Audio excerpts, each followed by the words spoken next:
Jesus. So alamin natin kung ano yung pagpapalanan sa mga bagay-bagay. No? Pag-aralan natin, sabi ng pag-church, ano ba sabi ng pag-church tungkol sa ating paano yun, yung salitang born again. Pag-aralan natin yung salitang born again. No? Naririnig ko ba yung born again? Narinig natin. Kaya, sabi ng iba, ang pagiging born again o kapanganakang muli, sa Tagalog po yun ay kapanganakang muli. Binanggit po yun ng ating Panginoong Kristo sa John 3:3. Babasahin po sa John 3:3. Sabi niya, ganito po sinabi ng ating Panginoong Jesus. Sumagot si Jesus at sa kanya sinabi, katotohanan, sinasabi ko sa iyo, maliban ang tao'y panganak na muli ay hindi siya makakakita ng salita ng Diyos. So, ito yung ginamit ng ating Panginoon, yung kapanganakang muli. Ito po yung sa Biblia, no, ito po yung bagong tipan ng ating Diyos. Ito yung hinula sa lumang tipan. Sabi sa lumang tipan ay ibigyan tayo ng bagong puso. Yung ating puso matigas ay magiging malambot.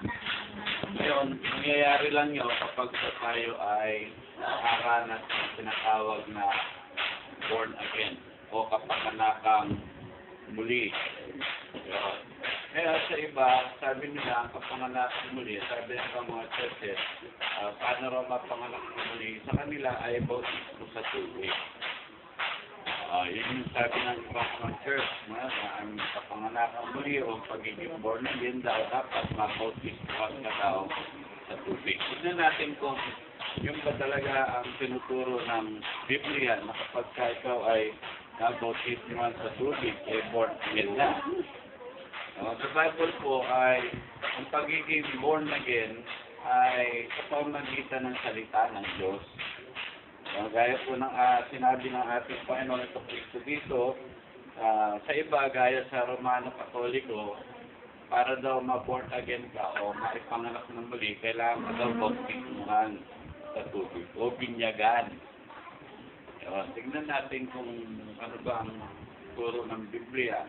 Sa ibang mga churches din, ganun din. Para daw ikaw maipanganak ng muli, kaya sa dating daan, ganun din. Bautismo din sa tubig. Yun po yung kanilang aral. Yun yung aral ng Katoliko, yun yung aral ng dating daan. Na kapag ikaw daw ay binautismo sa tubig, born again ka na daw. Ngayon, ang ginamit po nilang talata dyan ay itong John 3:5. No, yun po ang ginamit. Kasi doon sa 3, nagsalita po si Jesus, kailangan ang tao'y ipanganak na muli. Ngayon, nagtanong po yung Nicodemo, sabi niya, paano daw maipanganak? Sabi niya, na muli. Sumagot po ang Panginoon. Sabi niya, ang pinanganak sa laman ay laman nga. Ang pinanganak sa Espiritu. Espiritu nga, sa 5, sumagot si Jesus, katotohanan, sinasabi ko sa iyo, maliban na ang tao'y ipanganak ng tubig at ng Espiritu, ay hindi siya makakapasok sa kaharian ng Diyos. Yun, ito po yung ginamit nilang talata. Na paano daw ma-born again, kailangan ipanganak daw ng tubig. Ngayon, sabi nila, itong tubig na ito, pinaliwanag nila, ay bautismo daw sa tubig. Yun yung turo nila, no? Yun yung turo ng Katoliko. Kaya kailangan bautismo ka sa tubig, binyagang ka raw para ikaw daw ay ma-born again o magkaroon ng buhay na walang hanggan. Para yung sanggol nga, papasok daw sa langit kapag ka nabinyagan o yung nawisikan ng tubig. Kasi nga, dito nila kinuha yung verse.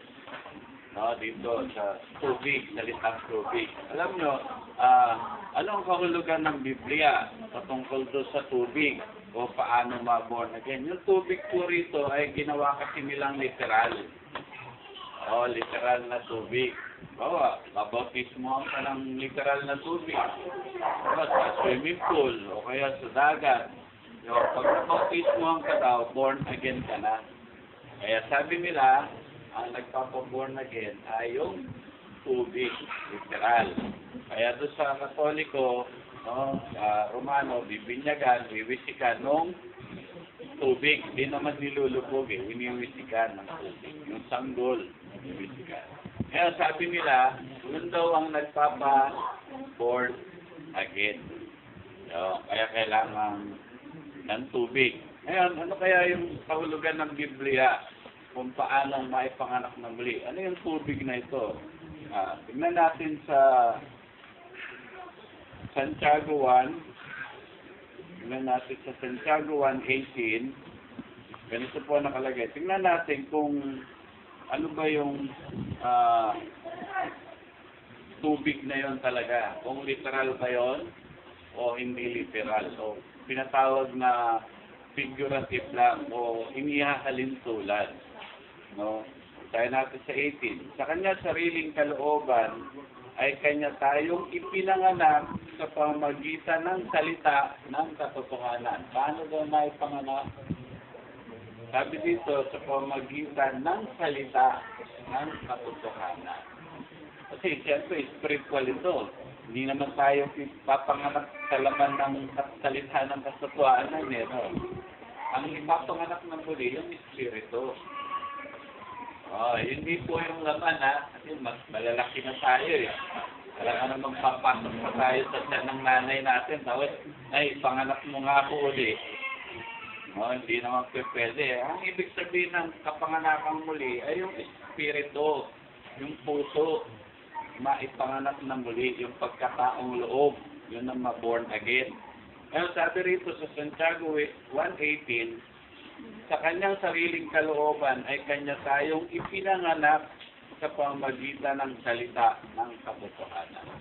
Kaya, yung kapanganakang muli ay kapanganakang muli sa pamagitan ng Diyos na gagamitin yung salita para tayo ma-born again. Hindi siya literal na tubig.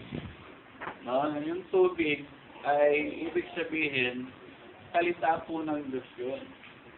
Kaya inulit po ni Peter, ganun sa 1 Pedro 1:23. Basahin din natin. Kanina kay Santiago yung testigo natin na ang magpapanganak sa atin ay salita ng katotohanan. Kaya nga, knowing the truth. No? Hindi naman ibig sabihin na bautismo ang ka sa tubig, born again ka na.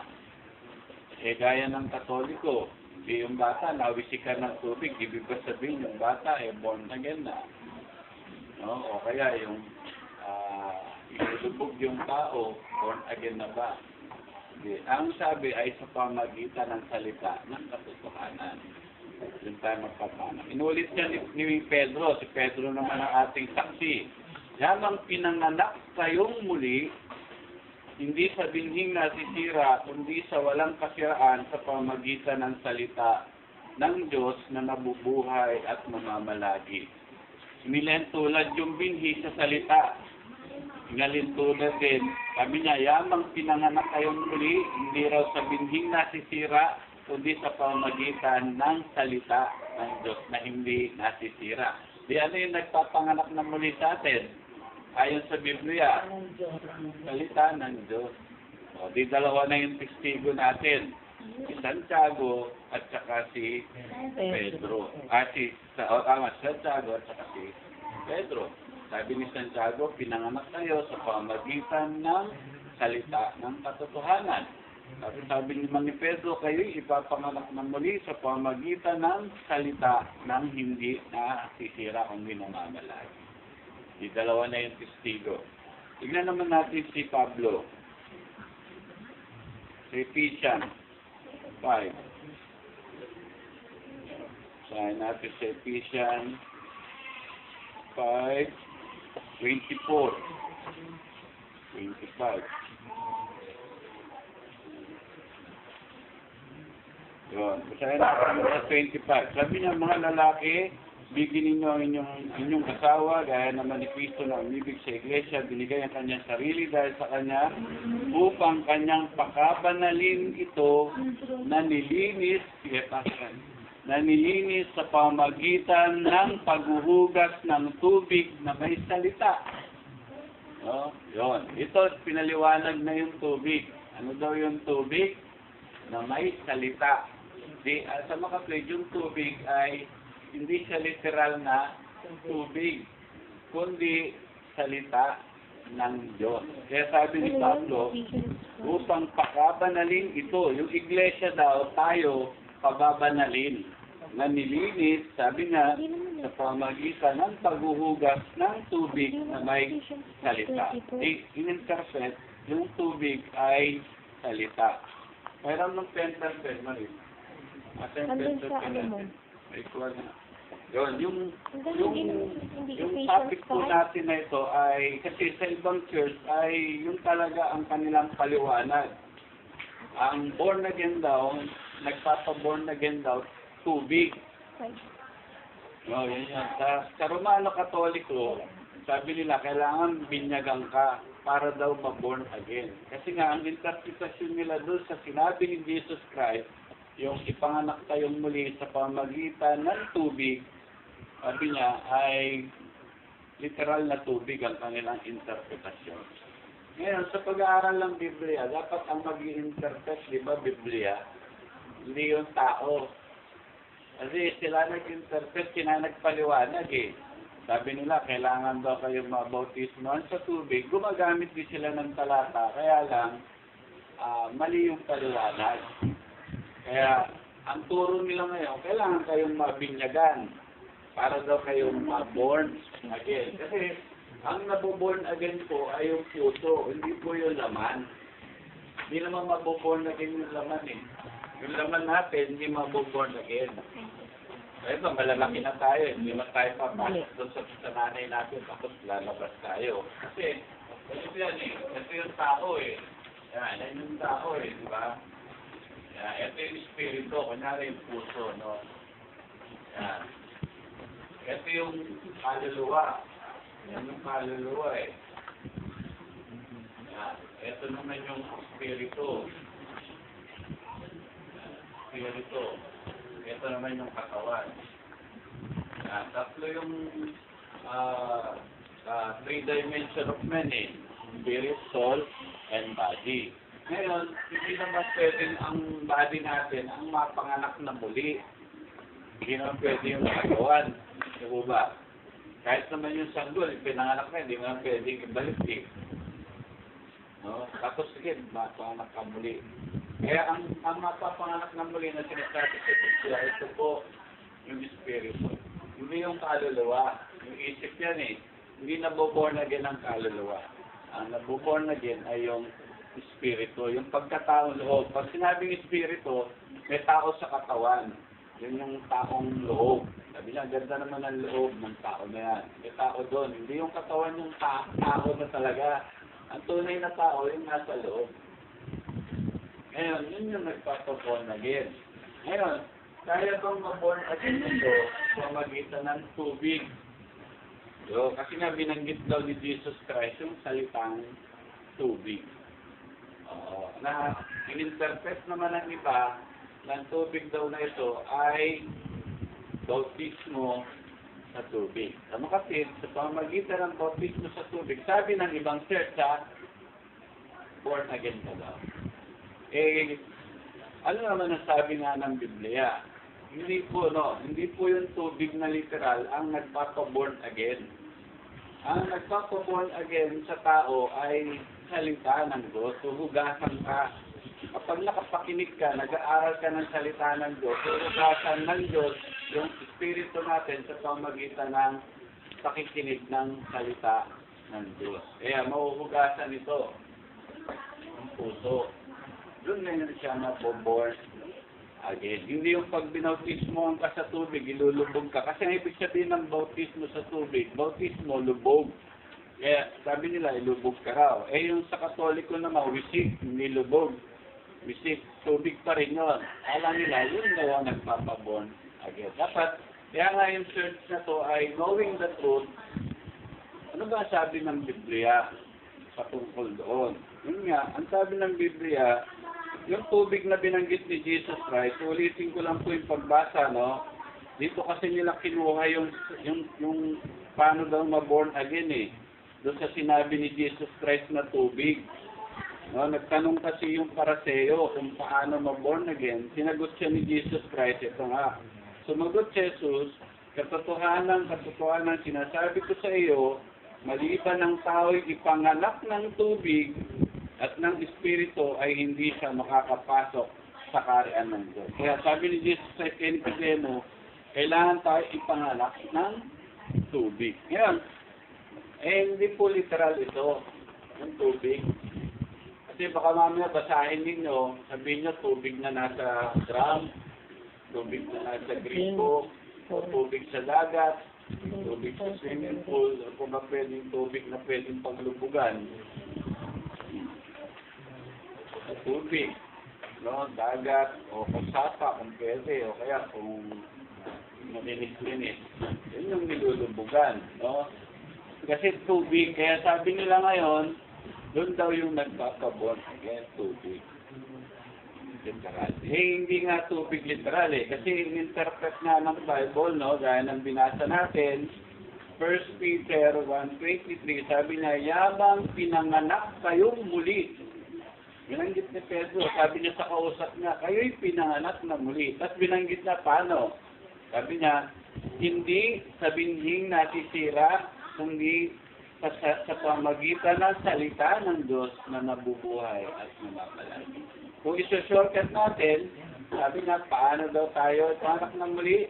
Sa pamagitan ng salita ng Diyos. Sa makatid, yung tubig doon sa John 3:5, palitan natin yung tubig, no? Dahil binanggit ni Jesus Christ.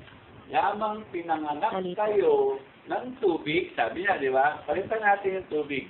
Yamang pinanganak kayo sa pamagitan ng salita. Sabi niya, ang tao'y ipapanganak ng tubig. Palitan natin yung tubig. Kasi yung yamang pinanganak kayo muli eh. Salita ng Diyos. Sana sinabi ni Pedro rito, yamang pinanganak kayo muli ng tubig. Hindi naman yun ang sinabi eh. Sa makatid, ang nag-interpret doon sa sinabi ni Jesus Christ, yung kanyang mga apostol. Kuha niyo? Kasi hindi natin pwedeng interpret yung tubig. Sasabihin natin, hindi, literal na tubig po yan, pastor. Saan natin mababasa yun? Wala kayong mababasang gano'n. Na papanganak kayo sa Espiritu o may panganak na muli ang puso, Espiritu sa tubig. Kaya nakalagay dito ay yamang pinanganak kayo muli sa pamagitan ng salita. Kaya sumagot si Jesus, yun ang sabi niya, katotohanan, dalawang beses na lang sinabi yung katotohanan. Sinasabi ko sa iyo, ang tao'y ipapanganak ng salita ng Diyos para makapasok siya sa kaharian ng Diyos.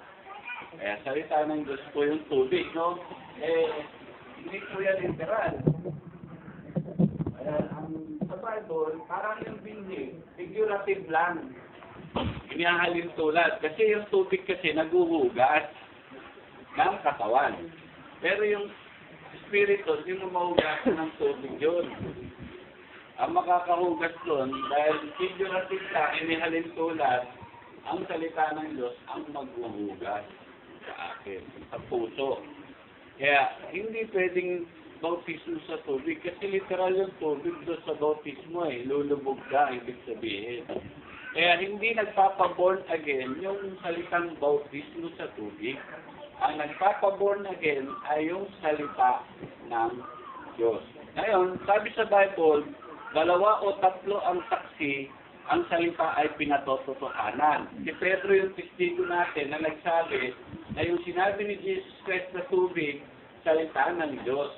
Ngayon, inulit siya ni Santiago. Si Santiago naman ang saksi natin, sabi niya, sa kanyang sariling kalooban, sa kalooban daw ng Diyos, sa kanyang sariling kalooban, sabi niya, kanya tayong ipinanganak sa pamagitan ng salita ng katotohanan. Yan naman ang ginamit ni Santiago, salita ng katotohanan. Di dalawa na yung testigo. na ang nagpapanganak sa atin sa Espiritu ay salita ng Diyos. Hindi mo pwede sabihin ang nagpapaborn again sa iyo, tubig. So, yun ngayon yung turo ng ibang mga churches. Kaya di ba sabi doon sa ating churches, Lord Jesus Christ, knowing the truth, alamin mo yung katotohanan. Sabi ng ibang church, tungkol sa born again, ang nagpapaborn again daw ay tubig, literal. Isa na dyan nga ang Katoliko. Kaya winiwisikan yung bata. Ngayon, pag wala sa Biblia, bawal yun eh. Bawal. Pag gumagawa ka ng labas sa Biblia, bawal yun. Pag gumigit ka dito sa nakasulat, kung sinabi ng Biblia na nagpapaborn again ay Word of God, wala nang ibang paraan para mag-born again ang tao. Wala na. Wala. Hindi ka pwede mag-invento o sige, pasok kayo sa church namin, sa loob, mag-born again ka. Kaya nga nakakalungkot, maraming born again na nasa iglesia na hindi born again. Ibig sabihin, maraming tao na nasa loob ng church pero hindi born again. Pwede yun eh. Kasi hindi ka naman nakakarinig ng salita ng katotohanan. Binanggit ni Santiago, sabi niya sa pamagitan ng salita ng katotohanan ka ma-born again. Hindi naman sinabing salita lang, salita ng katotohanan. Yun ang maghuhugas sa'yo. No?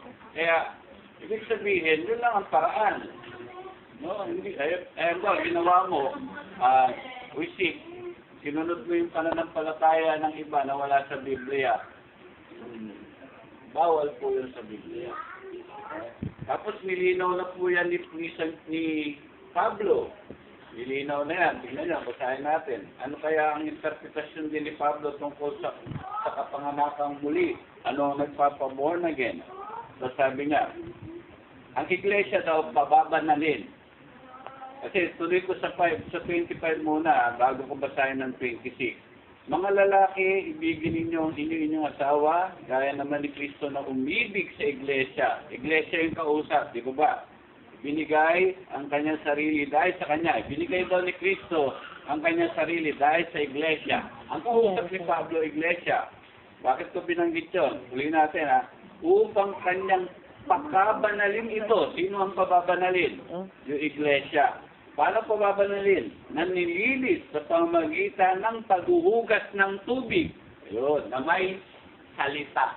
Yun po yung nakalagay. Hindi ko po in-invento yun. Yun lang po yung nakalagay sa Bible. Sabi niya sa pamagitan ng paghuhugas ng tubig na may salita. Ano ngayon yung tubig? Yan, salita. Sabi niya, tubig na may salita. Pwede bang magkaroon ng tubig yung salita? Ha? Kaya yung, kaya ko po sinabi yun, yung tubig kasi, yung alin tulad saan? Salita. Hindi sinasabi tubig na may salita. Wala naman kasi tubig na may salita. Kaya ang biro nila, di ba? Yung utang ko, lista mo muna sa tubig. Mali, lista mo ba sa tubig yung salita? Ha? Sa makapit, hindi sinasabi ni Pablo dito na tubig may salita. Okay, no. Kasi yun yung binanggit, baka mamaya basahin yun. Ililinis sa pamagitan ng paghuhugas ng tubig na may salita. Hindi na sinasabi yung tubig may salita. Di po ba? Hindi ganun yun. Kundi, yung tubig ay figurative, inalutulad doon sa salita. Kasi pagka sinabi mo, ibig sabihin kasi ng yung utang ko, lista mo muna sa tubig. Siyempre, pag naglista ka ng salita sa tubig, hindi mo na masusulat. Hindi mo masusulat. Kaya ang punto ko dito, hindi pwedeng sabihin ni Pablo na yung tubig may salita. Diba? Ano ang ibig sabihin ni Pablo doon? Yung tubig kasi, ang ibig sabihin nun, simboliko o tumitipo sa salita ng Diyos. Kasi alam niyo po, salita ng Diyos, maraming simbolo yan. Ang simbolo ng salita ng Diyos, binanggit ni Pedro, ano pinanganak kayo, hindi sa binhing nasisira. Yung binhi kasi pwede rin ihalin tulad sa salita. Kasi yung binhi, tinatanim. Yung salita ng Diyos, tinatanim din po yun. Saan tinatanim yung binhi? Sa lupa. Pero yung salita, saan tinatanim? Sa puso. Sa puso. Kaya hinahalin tulad lang. Pero hindi sinasabi doon ni Pablo, ay yung tubig may salita yan eh. Mamaya, ganun po yung inyong mabasa. Kaya pagkakaintindi. Mali na po yun. Kaya kung i-analyze natin, hindi pwede talagang magkaroon ng tubig ng salita. Kaya yung sinabi ni Jesus Christ na ang tao ipapanganak ng tubig at ng Espiritu, makakapasok siya sa kaharian ng Diyos. Tubig po bang literal yun? Hindi.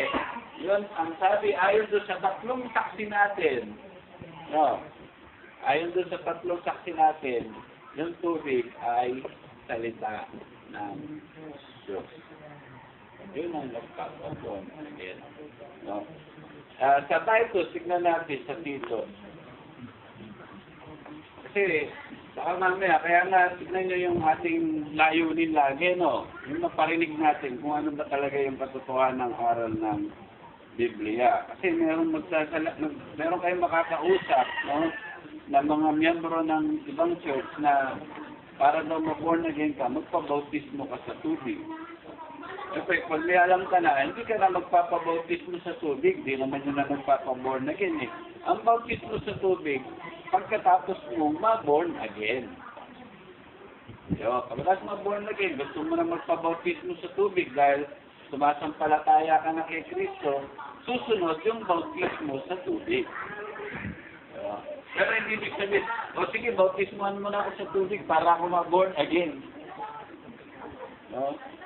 Hindi po yun, Titus 3:5. Ito, tignan natin. Yun. Na hindi dahil sa mga gawa sa katwiran na ginawa nating sarili, kundi ayon sa kanyang kaawaan, ay kanyang iniligtas tayo sa pamagitan ng paghuhugas sa muling kapanganakan at ng pagbabago ay Espiritu Santo. Yun, niligtas daw tayo sa pamagitan ng paghuhugas. Tapos binanggit ni Pablo kanina, Ephesians 25, na ang tubig, paghuhugas na may salita. Makatid, ano talaga ang naghuhugas ng ating Espiritu? Yung salita na. Tapos, sa John 17:17, inulit po ni Juan yan. Sabi ni Juan, ito po ang nagpapaborn again. Ano po, sabi niya, pakabanalin mo sila sa katotohanan. Ang salita mo ay katotohanan. Ano nagpapabanal? Salita ang katotohanan. Kaya paano tayo ma-born again, mapabanal? Sa pamagitan ng salita ng katotohanan. Kaya ito ngayon yung magpapaborn again sa atin, salita. Kaya ngayon salita ng Diyos, salita ni Kristo, yun ay nagpapaborn again. Hindi po yung 10 utos. Kasi baka mamaya 10 utos na naman kayo. Hindi po yun ang nagpapaborn again. Yung 10 utos ay sa Israel yun. Ngayon, sa salita ni Kristo tayo maboborn again. Hindi doon sa 10 utos. Kasi alam niyo, salitang born again, binula yan ni Ezekiel. Sabi niya, bibigyan kayo ng Diyos ng bagong puso. Yung matigas ninyong puso ay magiging malambot. Ngayon, natupad po yan sa panahon ni Kristo. Sa panahon ni Kristo, sa pamagitan ng salita ni Kristo, tayo po ay maipapanganak na muli. Kaya nga sa John 1, tignan natin sa John 1. Ingat ko po ito, John 1,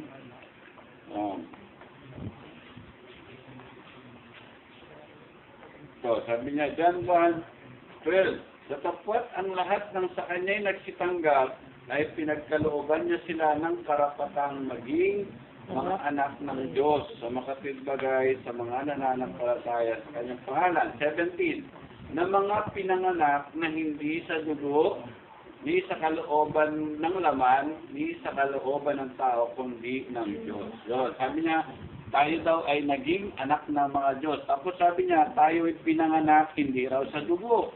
sa laman. Kasi sa laman niya, yung kapanakan ng anak, ng mga magulang, sa laman yun. Kaya sabi, hindi daw tayo pinanganak sa dugo, hindi sa kalooban ng laman. Kundi hindi rin sa kalooban ng tao, kundi ng Diyos. Tayo raw ay pinanganak ng Diyos. Ngayon, paano tayo ipapanganak ng Diyos? Bautismo sa tubig? Salita ng Diyos. Salita ng Diyos tayo mapapanganak. Hindi po yung magmiyembro sa church. Kahit magmiyembro ka sa church, pwedeng hindi ka born again. Kasi hindi ka nakakarinig ng salita ng katotohanan. Kaya, mahalaga po itong born again. No? Hindi po yan nalalaos.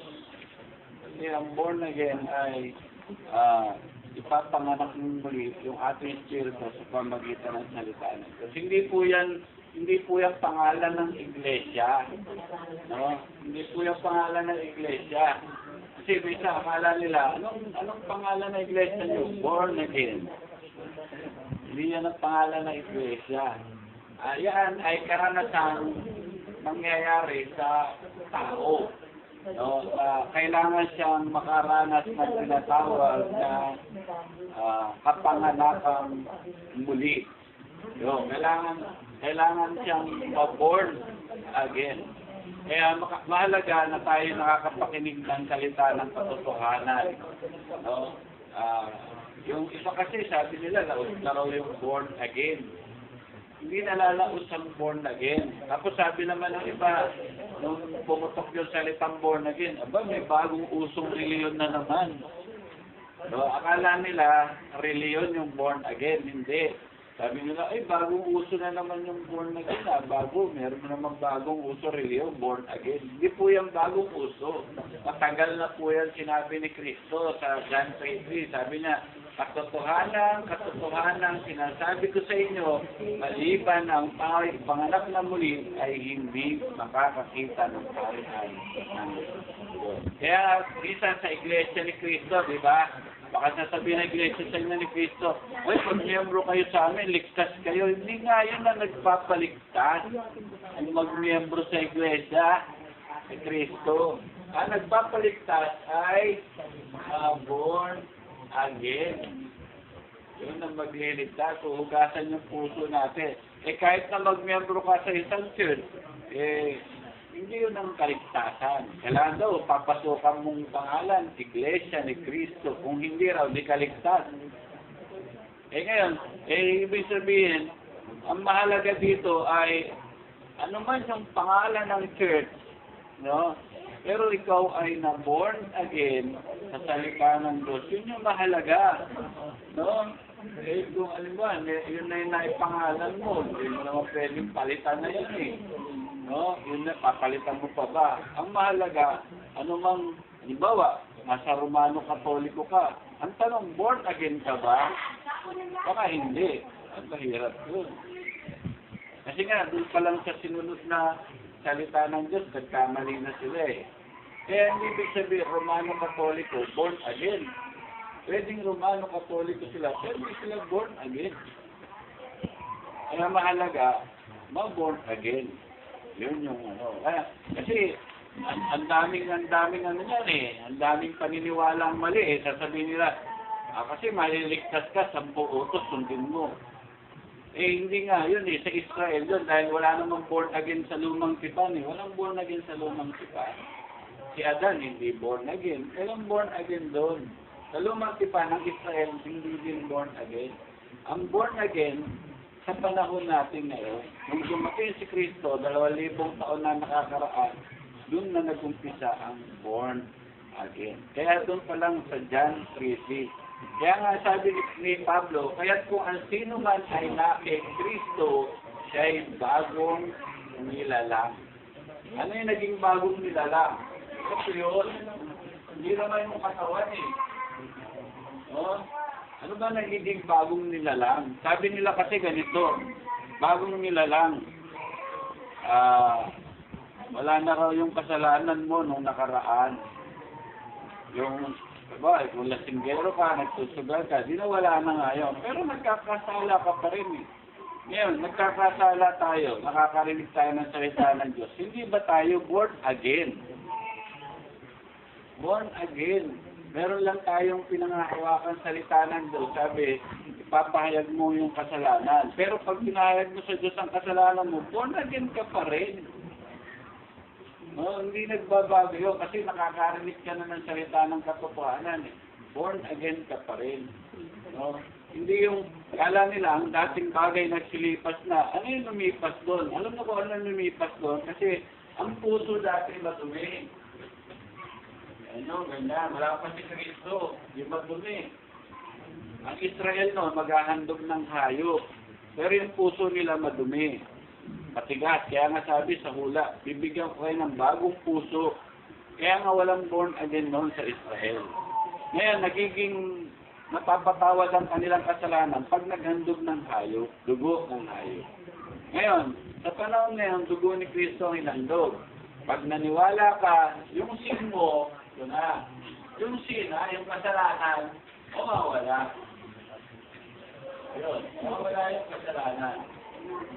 Dahil sa dugo ni Kristo. Tapos, pag nakapakinig ka ng salita ng Diyos, huhugasan balik yung puso.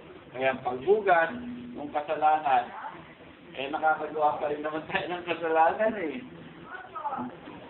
paghingi mo ng tawad, kaya ulit, bagong nilalang ka.